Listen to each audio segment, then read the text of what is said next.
సినీ పరిశ్రమ బాబుగారికి కొత్త కాదు, బాబుగారికి సినీ పరిశ్రమ కొత్త కాదు. కానీ వాళ్ళు నవ్వుతూ చేసేటటువంటి మాయలో పడకుండా బాబుగారు ఒక ముందస్తు ప్రణాళికతో కూర్చుంటే ప్రజలకి ప్రయోజనం, ఆ రంగానికి ప్రయోజనం. ఖచ్చితంగా ఆంధ్రప్రదేశ్లో ప్రతి సినిమా షూటింగ్ 20 to 40% ఉండాలని పెట్టండి. జగన్ 20 అన్నాడు, మీరు 30% పెట్టండి. అట్లాగే ఇక్కడున్నటువంటి నటులకి ఇక్కడ విశాఖపట్నము, గోదావరి జిల్లాలో, విజయవాడ, రాయలసీమలోనూ 4-5 హబ్స్ కింద పెట్టుకుని ఇక్కడ నటులకి, ఇక్కడున్నటువంటి స్థానికులకి అవకాశం ఇవ్వమని చెప్పండి. తద్వారా సినీ రంగం ఈ ప్రాంతంలో ఉపయోగపడుతుంది. ఇక్కడ వాళ్ళకి మనం మేలు చేసినటువంటి వాళ్ళతో ఉపాధి ఇచ్చిన వాళ్ళం అవుతాం. ఇది నెంబర్ 2.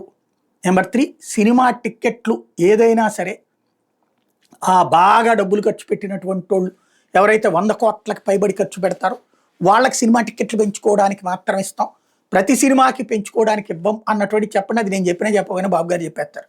ఇది నెంబర్ 1. ఇదే నెంబర్ 4 అనుకుందాం. ఇంకొకటి, సినిమా థియేటర్లలో అడ్డకోలు దోపిడీని ఆపేయించడం. సమోసాలు 80 రూపాయలు, పాప్కార్న్ 400 రూపాయలు, కూల్ డ్రింకులు 250 రూపాయలు. ఈ దరిద్రం నుంచి షాపింగ్ మాల్స్ లాగా మారిపోయినటువంటి మల్టీప్లెక్స్లో అంత దోపిడీ లేకుండా అందులో సగానికి ఆ మధ్యన కేసీఆర్ సర్కార్ చేసింది ఆ పని. ఇదివరకు అదేది ప్రసాద్ ఐమాక్స్ లాంటి చోట్ల అంత ఉండేది కాస్త తర్వాత 50 రూపాయలకు కూడా పాప్కార్న్ వచ్చేటటువంటి పరిస్థితి తెచ్చిపెట్టింది.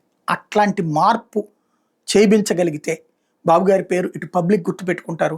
అలాగే తక్కువ రేటుకి ఎప్పుడైతే వస్తుందో ఫ్యామిలీ సినిమాకి పోవడానికి సిద్ధపడతారు, లేదా రోజుకో సినిమా చూడటానికి సిద్ధపడతారు.